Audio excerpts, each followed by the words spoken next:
Shalom, selamat pagi saudara yang terkasih. Selamat datang kembali dalam program Renungan Pagi Spiritual Life. Perenungan kita pagi ini akan terambil dari kitab Wahyu pasal 19 ayat 11 sampai 16 dengan judul perikop Firman Allah. Demikian firman Tuhan. Lalu aku melihat sorga terbuka, sesungguhnya ada seekor kuda putih dan ia yang menungganginya bernama Yang Setia dan Yang Benar. Ia menghakimi dan berperang dengan adil, dan matanya bagaikan nyala api, dan di atas kepalanya terdapat banyak mahkota, dan padanya ada tertulis suatu nama yang tidak diketahui seorang pun kecuali dia sendiri. Dan ia memakai jubah yang telah dicelup dalam darah yang namanya ialah firman Allah. Dan semua pasukan yang di sorga mengikuti dia, mereka menunggang kuda putih dan memakai lenan halus yang putih bersih. Dan dari mulutnya keluarlah sebilah pedang tajam yang akan memukul segala bangsa.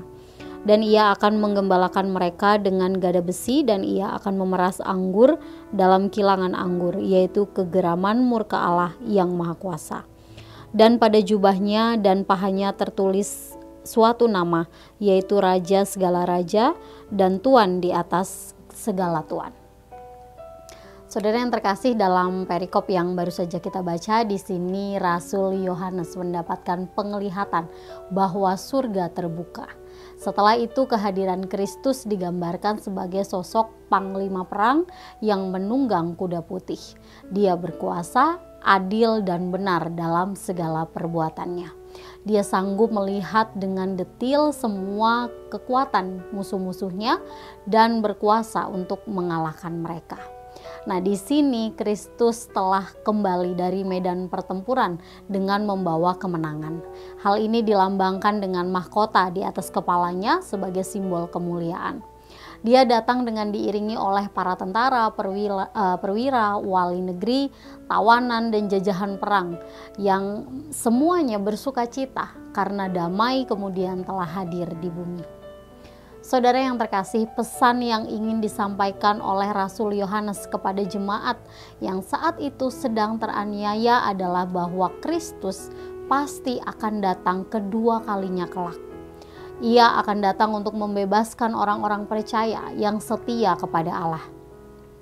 Dia adalah Raja dari segala zaman yang berkuasa, dia adil dan benar.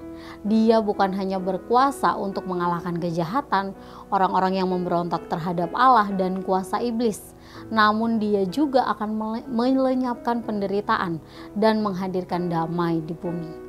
Pengharapan akan kedatangan Kristus inilah yang menjadi sumber kekuatan bagi orang-orang percaya yang sedang menghadapi penganiayaan pada saat itu.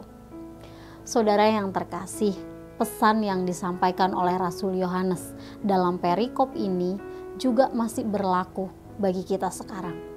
Saat ini kita juga masih menantikan kedatangan Kristus yang kedua.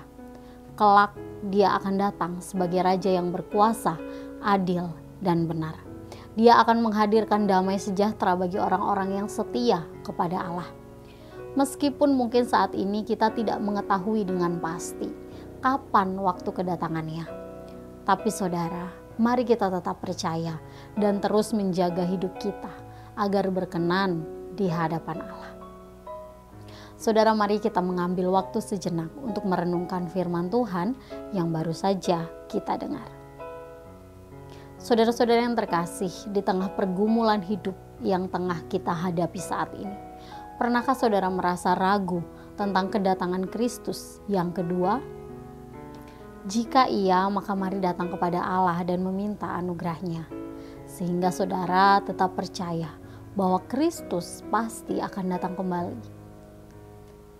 Dan mari meminta kekuatan dan juga bimbingan dari Roh Kudus supaya saudara tetap mampu setia kepada Allah.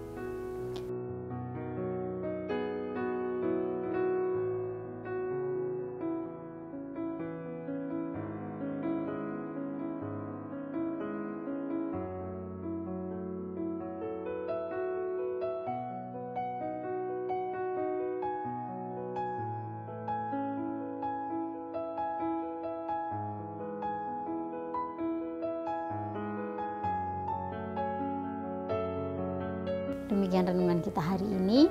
Mari kita berdoa. Ya Tuhan Allah kami mengucap syukur untuk kasih Tuhan, kebaikan Tuhan dalam hidup kami.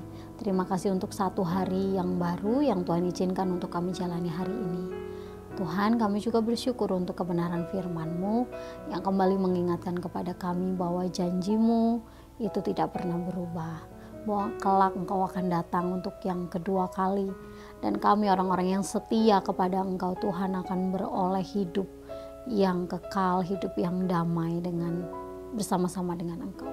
Kami berdoa Tuhan, kiranya Roh Kudus memberikan kami kekuatan, memberikan kami kemampuan supaya hidup kami tetap berjalan sesuai dengan kehendak-Mu, supaya kami mampu melakukan apa yang Engkau kehendaki. Dalam nama Tuhan Yesus kami serahkan hidup kami Tuhan ke dalam tangan kuasa. Haleluya, amin. Demikian renungan kita hari ini. Selamat pagi, selamat beraktivitas. Tuhan Yesus memberkati.